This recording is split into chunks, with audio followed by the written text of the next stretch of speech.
Good afternoon, everybody. Welcome to a bitterly cold Anfield for this afternoon's FA Cup fourth round clash. Norwich City against Liverpool here at Anfield. And we have the team news, and I'll deliver it for you now. Norwich City line-up with George Long in goal, Stacey, Hanley, Gibson and McCallum as the back four, Nunez, McLean and Sarah as a midfield three, and Hernandez, Fashnacht and Barnes as the front three.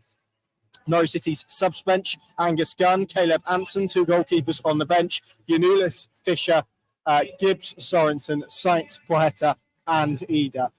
Excuse me, I'll just read that again for you. Long in goal, Stacey, Hanley, who captains the side today, Gibson and Sam McCallum as the back four, Nunez, McLean and Sarah as a midfield three, with Hernandez, Fashnacht and Ashley Barnes up front for Norwich City. Paddy, plenty of changes in that as expected. Your thoughts on that Norwich City 11? Yeah, well, you'd assume that's Nunez and McLean in the two, as a la Ellen Road. So Sarah pushed further forward. You've got to be happy with that. Anytime Gabby Zara is in a more advanced position, the only downside is how often will he see the ball, because you fear it'll be thimblefuls of attacking intent. But Hernandez and Fashnacht, well, we can reopen that debate, but Johnny Rowe's not in the mix today and Sainz is on the bench. Barnes instead of Ida. I think we'll get into that. I've not even checked the questions, but I'm sure there's plenty about the speculation around Adam Ida, real or imagined. And, it probably doesn't reinforce to him that at the minute he's going to be set for any real game time for the rest of the season. If Barnes is starting ahead of him with no Sargent in the mix today. So there's a lot of subplots in play there. Central defensively, Hanley and Gibson. Two players who haven't played a lot of football. They certainly get tested today. I think we all know that with George Long behind them, how we feel this probably will play out in the end. But there's certainly no lack of experience in that lineup today. There's players who've been here before recently in this competition, in fact. And there's one or two experienced players mixed in with the youth on the bench. Noticeably, my eye's drawn to Poeta. So, we know that if all planets aligned, he could go between now and the end of the window. But we're funnily enough debating this last night, with the players who aren't available, how does he thicken out a bench? And does he bring Poeta back in, because he's not been anywhere near it? He's obviously had to go that route today, but longer term, I think we all can see that the writing's on the wall for him. So, really, with the players he said weren't going to be on duty today, I don't think there's a massive amount of options to change it up much more than that, other than, as I say, for me, it's the Sainz come in instead of one of the two wider players, and does either start ahead of Barnes, and David Wagner sees it slightly differently, so he's going to go that way today. What are your thoughts? Yeah, interesting. He's clearly gone for Ashley Barnes for that physical element to try and get Norwich City up the pitch. I think there's an element of importance to that, given perhaps how much pressure they will face today and how much they will need to get up the pitch at points. So I can understand that. Fashnacht and Hernandez, I think, is interesting. Borja Sainz probably in need of a little bit of a rest. Obviously, no John Rowe, which is a major blow for Norwich City. It's interesting that he's gone down the two goalkeeper routes instead of maybe offering a potential for a younger player to go there. I know Caleb Anson is a younger player, but it would have to be quite the circumstance for him to end up on the pitch this afternoon. I would imagine the midfield three is interesting. Clearly, a desire or an attempt to go and match Liverpool up in the centre of the park. We know they like to play with a 4-3-3. Sorry. So lots of interesting elements, and I guess the back four is interesting as well. Grant Hanley, who's had a period out, we haven't seen him since the first FA Cup tie against Bristol Rovers. Straight back in, Paddy. No Shane Duffy, as we've kind of become accustomed to in the FA Cup. I mean, does it worry you that there isn't a central defensive option on the bench? I guess Jacob Sorensen could deputise there if need be, but no natural centre-back option, given the fitness record of those two and how in and out of the team they've been, particularly Grant Hanley. What was it? I'm trying to think. I don't think it was Leeds. Was it the game before where it was Gibson came off, McLean went back to centre-back and Sorensen came in? So it's the Rovers replay. Yeah, so that's what David Wagner will be telling anybody who points out, well, you haven't got Danny Bart through injury, you've let Jayden Warner go out, along with a number of other young centre-backs, and my memory's playing tricks on me. Who's the other centre-back senior one who's not available today? Danny Bart, yeah. So, it's pretty much needs must. If you're looking at established senior centre-backs, it's Hanley and Gibson, isn't it? But, of course, it's a concern against this calibre of opposition. I'm not seeing Liverpool's lineup, but I don't Should we bring it? Let's push it. Here we go. This is how Liverpool line up this. God, they're rubbish, aren't they? Alisson in goal. Who's heard of him? Alisson in goal. Bradley, Kwanzaa, Kanate, and Gomez at the back four. Gravenberch, McConnell, and Jones as the midfield three. And look at that front three: Cody Gakpo, Darwin Nunez, and Diego Jota. Goal. And I'll try and bring you their bench, but I can bring you their bench. Actually, it's Kelleher, Van Dijk, Diaz, Szoboszlai, Elliott, Robertson, Clark, Beck, and Trent Alexander-Arnold. Nothing to fear there, Paddy. No. Just world-class players, really, on and off the bench. But, we said it on. We did a bit of an Insta live from our sort of hotel this morning before we headed down, or across, to Liverpool. You come here with what you might reasonably recognise as Norwich's best 11, and it's going to be a tough order, a big ask. And that's only marked, in my opinion, now when you've seen the two sides. But, everybody, I think even your most ardent Norwich fan would expect Liverpool to progress to round 5. So in that sense, there's no expectation. But you'd still, because it's important, I think, for the games that are coming up. Coventry principally. I think they've got Watford 2 games on. Both teams who are going to be in and around. If Norwich really do feel they can sustain this push for the top 6 with a low KSP. So what you don't want is A, injuries, B, a poor performance, and dents your confidence for what for me are more important games in terms of this season for Norwich to come. But as we saw at Portman Road, stranger things do happen in the FA Cup.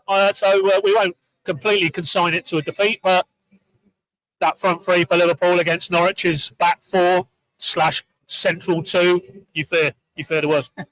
You definitely do. And actually, as we just look to our left, usually the away fans at Anfield here are positioned kind of more into the left of what's this stand called? Is this the Anfield Road end? Yeah. So of the Anfield Road end, they're actually in the right of that. There's just under 4,000 of them. A real splash of yellow I can see across that bottom tier, which is really lovely to see. And that says it all really about kind of the application point, doesn't it? And the performance point. No, they have all travelled here today, hoping, maybe not believing, but hoping definitely that something special could be created here today, which probably lends me nicely onto what we heard on Friday, the news about Jurgen Klopp. Thanks, Jurgen, for the announcement time on that just before this game. I mean, you can sense it around the stadium. You can sense it in the stadium. It's all anyone's speaking about in the press room. That's going to create an extra layer of emotion. Now, let's be honest, Norwich probably didn't need coming here today because it was difficult enough as it is. But people will point to the last win here in '94. I think it was Jeremy Goss last day of the Cup when all that emotion actually got the better of Liverpool. So it can go one of two ways, can't it? That's a very good analogy. We should have a better team, though. Probably right. That is true. That is true. Even slightly before my time, and definitely your time. I don't think it impacts the Liverpool players for me because they'll want to perform and progress, and they're having such a good season. But they now need to go on and seal the deal and try and lift some silverware, and they will feel this is a justifiable route to doing that. They're obviously booked their place in the League Cup final midweek, 5 points clear in the top of the Premier League, and they're still in Europe. So it's all there for them this season. And off the pitch, yeah, you're right. The feeling around this place in the 2-3 hours we've been here is that it will be the first public mass outpouring of love and gratitude for that man and his achievements since the announcement. And that has to energise that team in red, doesn't it, really? Not that they probably needed it, but it certainly doesn't make Norwich's task any easier, put it that way. But, if you're Grant Hanley and those players, you I'm sure whenever you come to these type of arenas, you try and block all that out. It's external noise. That's what it should be. And just relish what is a stadium now befitting, as good as any in the country as we look up at this ginormous Upper Anfield Road redevelopment. I think it's around about 55,000, is it? Maybe slightly more than that. What an arena to play football. And this was the point that David Wagner said. I remember he said after stood on the touchline at Bristol Rovers after they'd won that replay. He said more or less the last message in the team meeting that night was, look at the prize. Look what you can get. Some of you players have never been to Anfield, let alone set foot on that pitch, never less gone up against world-class players. That's the incentive. surely if you're... It might not feel like much for the send-off after 20 minutes. But yeah, exactly. I know I mean, if you play in this game, surely you back yourself and you want to test yourself against some of the best players potentially in England at the minute. And, as you say, they might find they're in very deep water and realise their limitations after about 20 minutes. But they shouldn't lack for wanting to go and just prove that they, in their own right, they are good players and that, they can come together collectively as well as individually. And, even if it isn't, to shock Liverpool, at least to put in a performance which, to finish rightly, Connor, 4,000 or so who've come from Norfolk in the main, they deserve something before they get back on coaches and cars and spend 5 to 6 hours heading all the way back home. They certainly merit a performance that is full of all the ingredients that should be non-negotiables. They might end up not having enough quality, and we all feel that they don't have anywhere near the quality of the team in red, but that shouldn't excuse that they put in a performance which is worthy of the green and yellow shirts that those fans have come here to watch perform today. Yeah, absolutely. Just on the team news, we spoke a little bit about the bench. I think we had a little bit of this conversation as we watched the Norwich City goalkeepers emotional warm up. You might be able to hear the kind of ripple of noise. That will tell you just how many of those Norwich fans are in here already. And it's 50 minutes till kickoff. But on those goalkeepers, we went to watch Norwich City's under-21s yesterday play at Manchester United. Someone like Kennebo, there are others. Could that spot on the bench have been given to someone like him, who, we watched and I think we're both really impressed by, and you only have to look at his goal tally. It feels a little bit of a shame that, that I don't want to say it's been wasted, but as I said, something extreme is going to have to happen for Caleb Anson to get on the pitch this afternoon. Could that have been used for a young player to, even if they don't get on the pitch, to give them an experience of this and to give them an experience of being in and around the first team? Yeah, and it cuts to the heart of where they're going in terms of Ben Napper and David Wagner beyond this season for me, because, if, as has been reinforced recently, I remember that Anthony Rickens, the finance and operations director, talking about almost an admission that they've gone so far away from what they were trying to do in the last summer window, about one of the pillars of this club is developing young talent in the first instance to play in your first team, but obviously then with a resale value. And that would seem to be why Ben Napper is in this post now, that he has to bring them back towards that DNA, essentially, as a football club. You do that by, rightly, as you say, Connor, occasions like this, not looking down at a bench that has Poeta, who they've already basically said, you can go and get yourself another club. What purpose does that serve in terms of a club who are looking to develop talent, give young players exposure to these type of environments, maybe even a few minutes on the pitch? We know the situation with Can Abo and the contract, and it's unlikely he's going to stay beyond this season, and that'll be a huge shame on the evidence of what we saw yesterday, because he looks head and shoulders better than anything they've got in that 21s group. But there's other players, like Montoya, the young left-back you spoke to.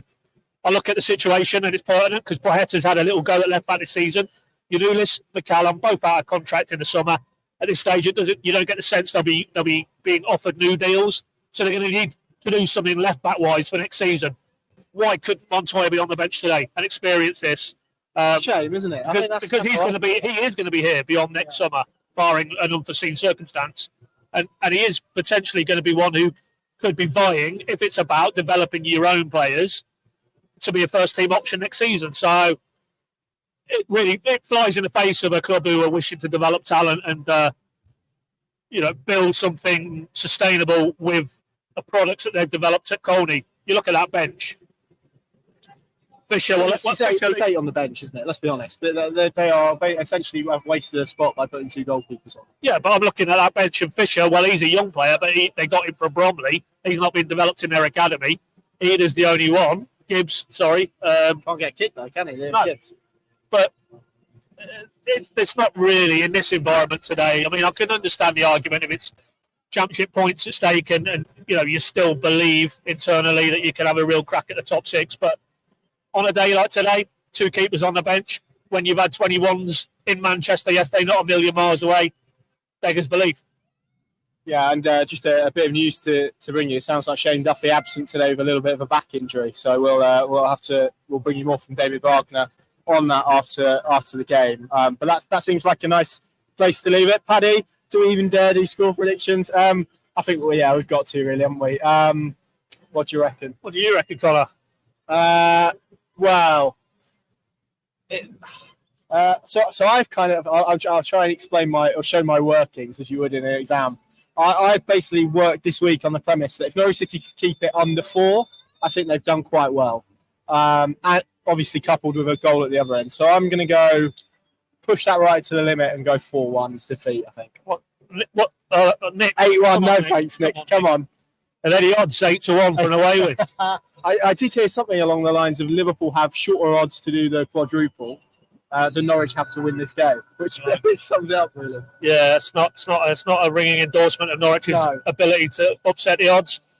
No, I said this morning I thought a 3-0 defeat, which is mainly because I think Klopp will declare because they have Chelsea midweek coming. That's a big game for them in terms of the league. And obviously maybe his friendship with David, he wouldn't admit it publicly, but he won't, I'm sure won't want to embarrass his great friends. 3-0 and declare pertinent, as we've seen the events in the cricket this morning. So we've got hang on, there we go. We've got it. David's got it much better. Yeah, sorry, I was going to say I don't know what's going on, but well done, David. 3-0 defeat. 3-0 defeat, mate. Yeah, as the red men, Alisson. I mean, leave it out, will you? Arguably the best keeper, if not the best keeper in the world. Did he need to play today? No. Did any of them need to play, really? So he's got to play someone now, hasn't he? Right, that seems like an apt place to leave it. Thank you all very much for joining in the conversation. Pinkin.com, the place to go. I'm on the live blog on our app throughout this afternoon if you want a little bit of second screen action. And we'll, of course, bring you all the analysis and reaction to whatever happens here at Anfield this afternoon. It's going to be tough for Norwich City. Thanks for watching. Enjoy your afternoon. I hope you're somewhere a lot warmer than we are. See you soon.